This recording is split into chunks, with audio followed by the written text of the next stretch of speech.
Hola, ¿qué tal? ¿Cómo están? Bienvenidos a AgroPodcast. Soy Darío Guardado y en el episodio de hoy vamos a estar hablando con Teo Sorraquín, asesor profesional especialista en agronegocios. Vamos a estar hablando con él de las expectativas que hay respecto de la actual campaña de soja y maíz, qué se espera cuando empiezan a llegar las lluvias que estuvieron demoradas en las últimas semanas y, por supuesto, cuáles son las expectativas respecto de lo que va a pasar el año próximo para el agro en el contexto de la actual macroeconomía. Estás escuchando AgroPodcast. Conducción, Darío Guardado. Producción, Big Tecnia, Contenidos Digitales.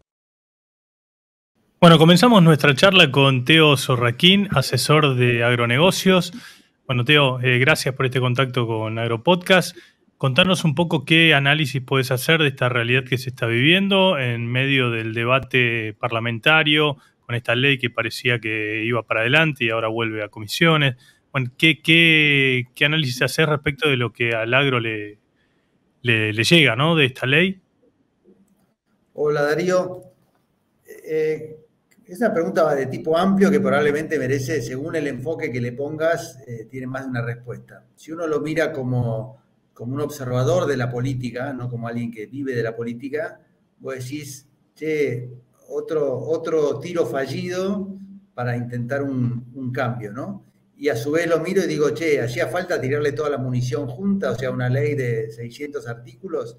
Entonces, yo no sé quién es responsable, lo que sí sé es que esto no genera como un buen clima donde yo me muevo, que es en los mercados, en los negocios, en las expectativas. Hoy salió el ministro de Economía a decir, tranqui, que el ajuste fiscal lo vamos a hacer igual. Yo creo que se están viviendo momentos difíciles. Nosotros hace poco escribimos un informe que se llamaba el qué y el cómo, ¿no? Entonces, con el qué, aquellos que estamos en el mundo de negocios, cuando te hablan de libertad, de libre comercio, de bajar el peso de la carga fiscal, de bajar el peso de la burocracia del Estado, creo que todos los que estamos en ese mundo, para nosotros es una buena noticia. ¿El qué? Cuando vas al cómo, decís, che, esta será la forma, porque no vaya a ser que por los egos o por los ruidos de la política, ese qué se demore o no llegue una vez más, ¿no? ¿Y cómo le influye esto? Vos recién hablabas de la palabra incertidumbre. ¿Cómo le influye al productor, el que tiene que tomar las decisiones de inversión? Estamos al borde ya de una nueva cosecha gruesa, pero ya hay que pensar en la nueva campaña. Hay que sembrar el trigo, la cebada y después otra vez la gruesa. ¿Cómo le impacta o al productor ganadero, ¿no?, que es una actividad de más largo plazo? Que esta ley haya vuelto a comisión y esté parada, desde el punto de vista cotidiano, no impacta en nada, en nada. ¿Por qué? Porque vos estás mucho más preocupado por lo que no te llovió estos días, por la ola de calor, ahora empezó a llover, tenés que seguir comprando insumos, pagar las deudas, o sea que hay como un ombligo de la política que a veces piensa que estamos todos mirando, de hecho lo miramos a la noche o en las redes cuando vas avanzando, pero vos cuando sos empresario tenés tantas decisiones que tomar en la diaria y preocupaciones y equipos de gente a los cuales tenés que atender porque la inflación está haciendo, hace un año, hace 2 años, 3 años que viene haciendo desastres, que me parece que eso en el corto plazo, nuestra mirada está mucho más puesta en nuestro negocio. En el mediano plazo es donde si la Argentina no genera un campo de juego con reglas correctas, más previsibles, sostenibles en el tiempo, me parece que es ahí donde estamos complicados. Entonces, en el corto plazo, vos decís, mirá, estoy cuidando mis cultivos, ordeñando mis vacas, haciendo las cosas que tengo que hacer. En el mediano es donde esas cosas ocurren y te das cuenta dentro de 1 o 2 años cuando las cosas no cambian, ¿no? Y Teo, y recién mencionaste el tema de la sequía, ahora empezó a llover, es cierto, pero hay algunas provincias que están realmente muy complicadas, incluso tan complicadas como el año pasado a esta misma altura, porque las altas temperaturas son realmente asesinas para los cultivos y la falta de precipitaciones constantes también. ¿Qué te imaginás esta cosecha que se avecina? ¿Va a ser realmente la cosecha que se esperaba, con una recuperación importante en volumen y también en materia económica, por lo que va a aportar con exportaciones y recaudación para el Estado, o no? Con el escenario de hoy va a ser mucho mejor que la del año pasado, pero bastante peor que la que imaginamos que iba a ser. Estamos en ese punto intermedio. Esto lo que estoy diciendo es asumiendo que se van a regularizar las lluvias. O sea, si no llueve más en febrero, No, dentro de 15 días cuando hablemos te voy a decir esto es un desastre igual que el año pasado. Como ahora empezó a llover, creo que se corta y además se arrancó con más humedad en los suelos, en la siembra, o sea, venimos con una condición promedio mucho mejor que el año pasado, que fue un desastre. O sea, tampoco es muy meritorio ser mejor que el año pasado. Entonces creo que la política muchas veces y los gobernantes, y creo que si yo fuera ministro haría lo mismo, miran al campo, digamos, se les llena el estómago pensando en los dólares a juntar, pero hay alguien que junta los dólares primero, que es el productor, que tiene que reinvertir, pagar los salarios, la carga social, el F931, todas las cosas esas que hacemos los que conducimos empresas, ¿no? Entonces, creo que está bien la mirada para el país. ¿Cuál sería el problema para mí más grave que este año sea una mala cosecha o un mal año climático? Que sería el segundo grave. O sea, nosotros venimos de 2 o 3 años más o menos, pero de esta magnitud, la de la magnitud del año pasado, a la Argentina y muchos productores les costaría acomodarse a ese cachetazo. Hoy ese escenario te diría que es poco probable si uno mira a la Argentina como si fuera un gran campo. No quiere decir que si a vos te agarró en Peguajó o te agarró en algún lugar donde efectivamente no llovió, parte del sudoeste de la provincia de Buenos Aires, te vas a Carué, bueno, ahí podés estar complicado en tu campo, ¿no? Pero estoy tratando de hablar de la Argentina como un gran sector productivo y no a nivel particular. Recién mencionabas el tema de la sequía, bueno, hablábamos de esta cuestión. ¿Cómo estás viendo al empresario y qué recomendación le haces en todo este contexto? Pelear con la situación económica, con la incertidumbre política y con esta sequía que pareciera empezar a cortarse, pero todo este combo, ¿qué recomendaciones le darías para su negocio agropecuario? Primero, la recomendación depende con quién hables, ¿no? Porque hay gente que viene bien y que tiene los anticuerpos para estas situaciones. Vos pensás que si sos argentino, sos empresario y hace más de 20 años que estás en estas situaciones, nunca son iguales, pero crisis y momentos terminales teóricos hemos pasado 14. Entonces, yo te diría, primero, fíjate cómo venís de caja, fíjate cómo venís con tu gente, cómo venís vos de ánimo, tener los anticuerpos para esto, qué pasa si esta cosecha es regular o mala. Entonces lo que haces es plantearse escenarios y en función de eso decidís.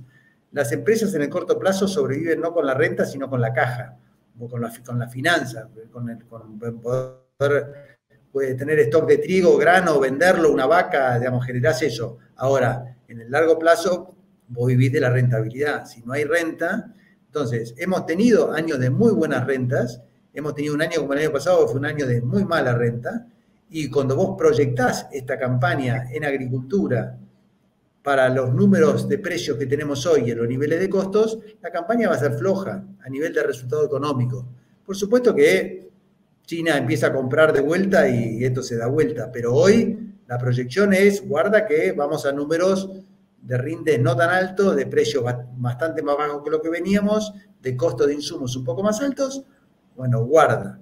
De vuelta, creo que esta tormenta, aquellos que están mejor preparados, que han sido más competitivos, que han sabido profesionalizar sus empresas, no se los va a llevar puestos, pero bueno, siempre es más lindo pensar en proyectos que pensar en estrategias defensivas para poder seguir jugando, ¿no? Creo que lo que hace el escenario económico malo te pone a la defensiva y no te hace creativo, que tengas ganas de invertir y ese tipo de escenarios que generan largo plazo mejor. Y a ver, vos recién hablaste de profesionalizar la empresa agropecuaria y que esas personas que hicieron esa labor hoy tienen más espalda financiera o más espalda de estructura o profesional mismo para aguantar o para surfear mejor la ola. ¿Crees que hay un crecimiento en la profesionalización del agro como empresa agropecuaria? ¿Hay una evolución? ¿Las nuevas generaciones son parte de esto? ¿Qué análisis haces de eso? Si yo lo veo como promedio general, sin duda, sin duda. Yo estoy en este negocio hace 30 y pico de años. Yo veo jóvenes que son mejores de lo que éramos nosotros en ese momento, o por ahí para este entorno tan mejor adaptado, ¿no? Entonces yo creo que hay una clara conciencia porque como no sobra, tenés que ser eficiente. Y creo que hay mucha más tecnología, hay una adaptación bastante rápida a la tecnología en estos últimos 2 a 4 años, no antes. Ahora hay como una adaptación de tecnología muy aplicable, más allá de obviamente la siembra directa, hablo de tecnología de aplicación, de controles, de siembras variables, de mejoras en la maquinaria, de poder sembrar casi al metro cuadrado la tecnología. Entonces creo que ese profesionalismo está.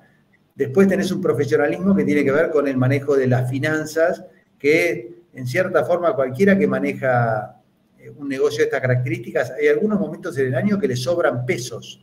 En un esquema donde vos no podés comprar dólares, ya compraste insumos, bueno, tenés que empezar a pensar en fondos de inversión. O sea que también una especie de máster con el avión en vuelo para invertir en finanzas, porque tus pesos no pueden estar al aire libre porque se los come la inflación. Entonces, yo te diría que el promedio, hay una gimnasia y un entrenamiento para, no solo para sobrevivir, sino para, en algunos casos, para hacer crecer las empresas, que lo miran de afuera. Yo hablo con, ahora no tanto porque no vienen, pero inversores de afuera, y no entienden cómo nos adaptamos a este ambiente, ¿no? Y el gen argentino, ¿no? Sí, el agro es un sector súper atractivo para la Argentina, ¿eh? En el agro se gana y se pierde plata, pero se gana más plata de la que se pierde, me refiero en cantidad de años, ¿no? Por supuesto que a veces tenemos fama de llorones, etcétera, pero insisto, tenemos que hacer nuestra tarea tranqueras adentro, y después la política, la macroeconomía tiene que acompañar para que esto se exprese en más empleo, más inversión, más calidad de vida para todos, y donde ser empresario sea una buena palabra y no una mala palabra. ¿Y por qué crees que tienen esa visión de llorones? ¿Por qué no la sociedad no tiene otro concepto de ustedes? Quizá porque somos, no, qué sé yo, por ahí, a veces si nos quejamos un poco, creo que cuando vos tenés muchas razones para explicar por qué sos menos de lo que podría ser. Para mí el ser llorón en este caso es, suéltenme, me estoy dando una pelea con una mano atada en la espalda, con retenciones del 30 y pico en soja, del 12-15% en gramíneas, exportación de carne, restricciones al consumo, restricciones a la exportación. Todo eso quiere decir que yo me estoy fundiendo, no necesariamente, pero quiere decir que cuando yo miro mi balance me dice, hiciste esto, ganaste 10 pesos, pero no te dice todo lo que podrías haber hecho. O sea, hoy, en el momento que querías comprar una camioneta, cambiar una máquina, no podías, no había. Querés un crédito a 5 años, 7 años o 10 años, como hay en todos los países competidores, Uruguay, Brasil, no hay que ir muy lejos, y no tenés. Entonces, es como que fueras con una mano atada en la espalda, o en lugar de ir sexta a fondo, vas en cuarta por los baches. Entonces, creo que el concepto de llorón es, che, podríamos ser mejores de lo que somos, ¿no? Entonces, creo que eso tiene que ver. Después tendremos nuestras propias miserias que hay que corregir, pero me parece que ese es el escenario. Y a ver, en Europa no solo no tienen retenciones o impuestos distorsivos, sino que el Estado los subvenciona para poder producir, y a pesar de esto hay un conflicto con los agricultores de varios países, Bélgica, Alemania, Francia, ahora se sumó España, Italia, Portugal. Hay un conflicto importantísimo, incluso superior a lo que fue acá el conflicto del 2008 por las retenciones móviles. ¿Cómo hacemos ese paralelismo? ¿Qué comparación se puede hacer con la Argentina?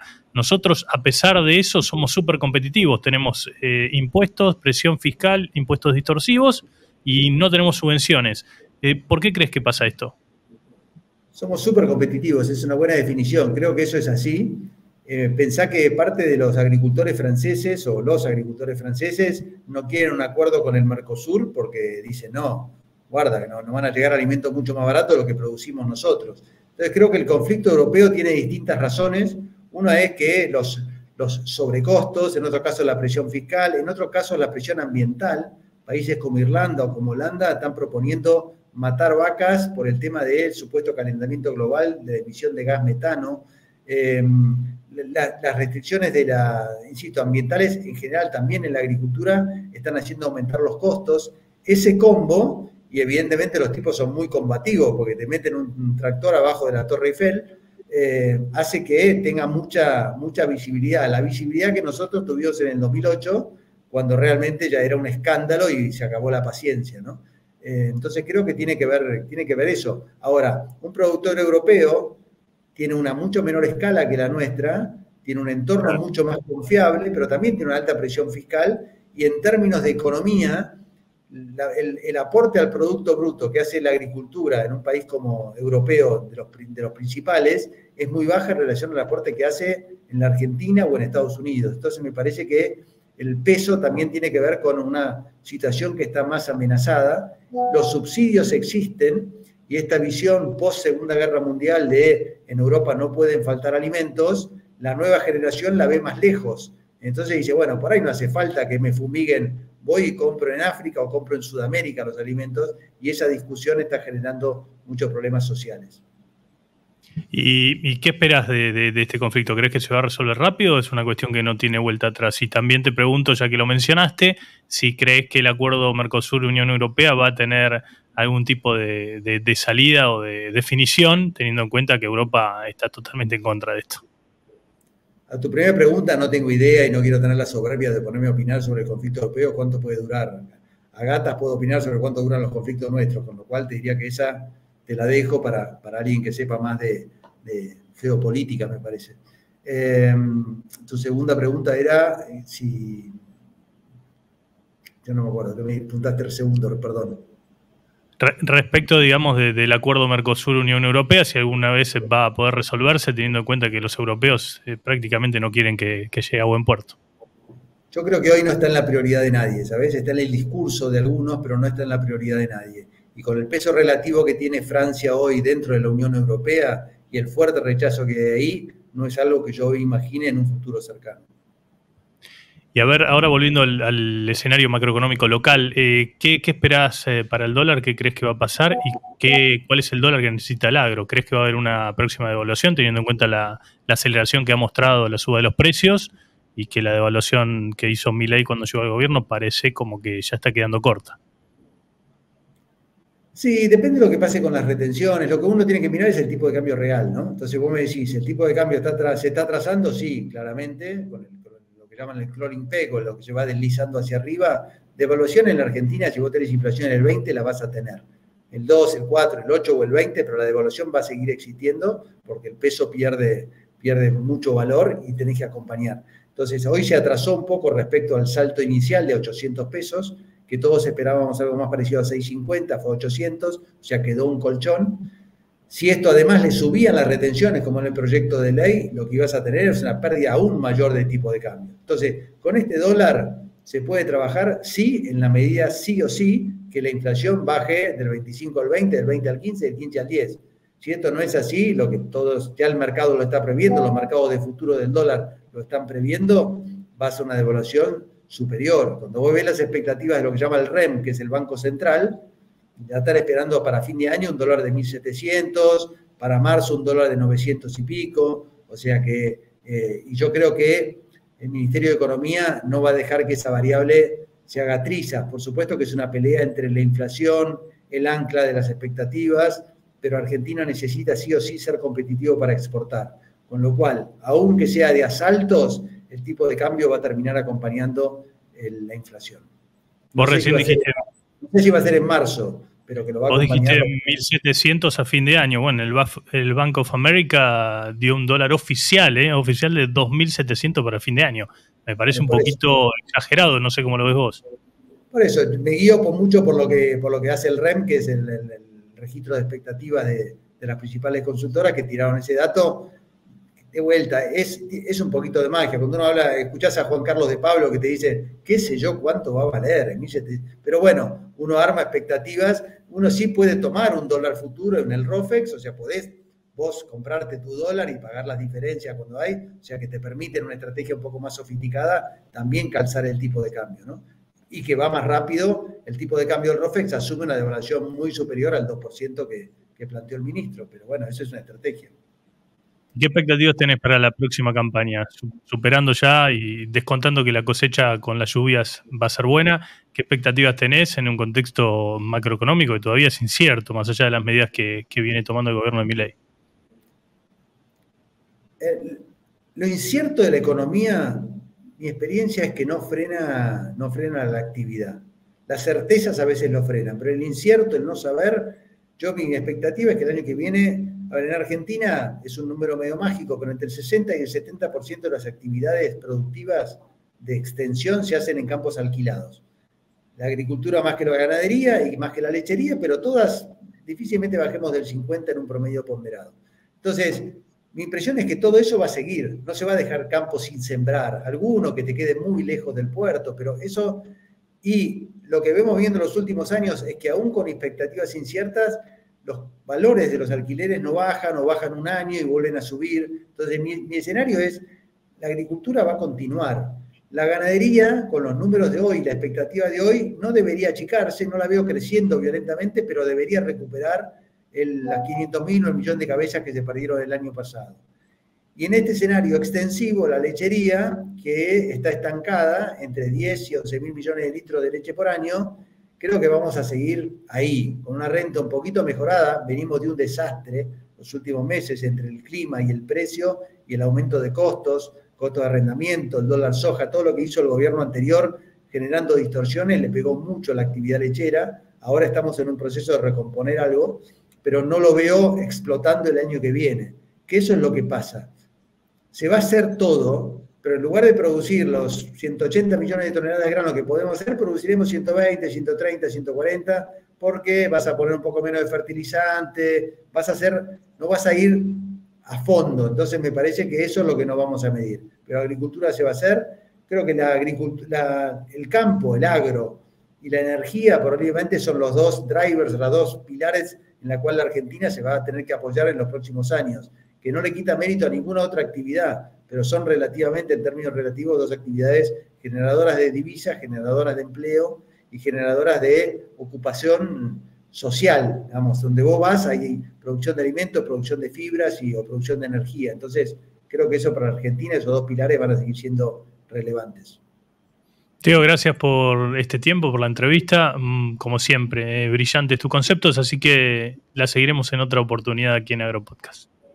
Darío, gracias y muy buen AgroPodcast. Un abrazo grande, gracias. Escuchaste AgroPodcast. Conducción, Darío Guardado. Producción, Big Tecnia, Contenidos Digitales.